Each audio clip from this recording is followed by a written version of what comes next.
Les grandes villes maliennes, comme vous ne les avez jamais vues, des mobilisations exceptionnelles pour protester contre les sanctions de la CEDEAO, la communauté économique des États de l'Afrique de l'Ouest. À l'appel de la junte au pouvoir, les populations ont pris d'assaut la place de l'indépendance de Bamako ce vendredi. Une seule volonté à l'affiche, exprimer leur souveraineté vis-à-vis des sanctions internationales. Roméo Koïta.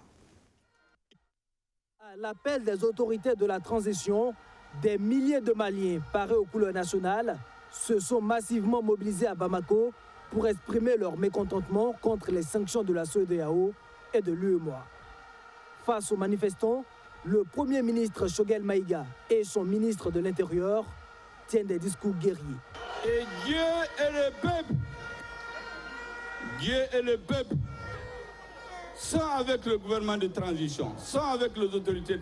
Et c'est pourquoi tous ceux qui vont se mettre contre cette transition, Dieu ne les aidera pas, Dieu va leur barrer la route.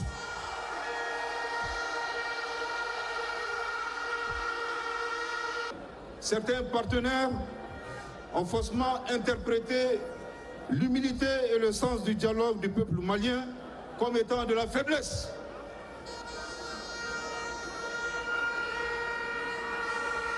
Tout en ignorant l'une des trames importantes de l'histoire du Mali, à savoir la capacité d'affronter la pression lorsqu'on est poussé dans notre dernier retranchement.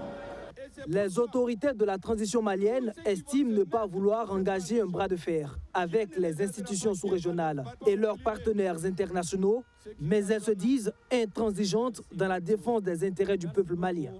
Dans ce sens, Assimi Goïta vient de valider un plan de riposte gouvernemental aux sanctions ouest-africaines. Aujourd'hui même, le gouvernement, sous le leadership du chef de l'État, a validé un plan de riposte pour la sauvegarde de la souveraineté et la défense de l'intégrité du Mali.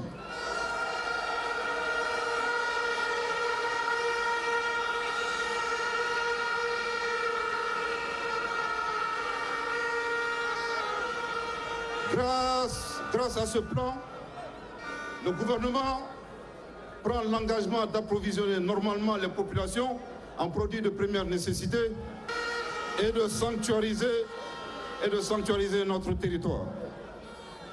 Selon plusieurs sources, les manifestations de soutien aux autorités de la transition ont eu lieu dans plusieurs villes du pays comme Tombouctou, Kadiolo, une localité frontalière avec la Côte d'Ivoire, ou encore à Bougounil, dans le sud du pays. La junte appelle à l'union sacrée du peuple malien face à l'adversité et pour sauvegarder la souveraineté de l'État malien.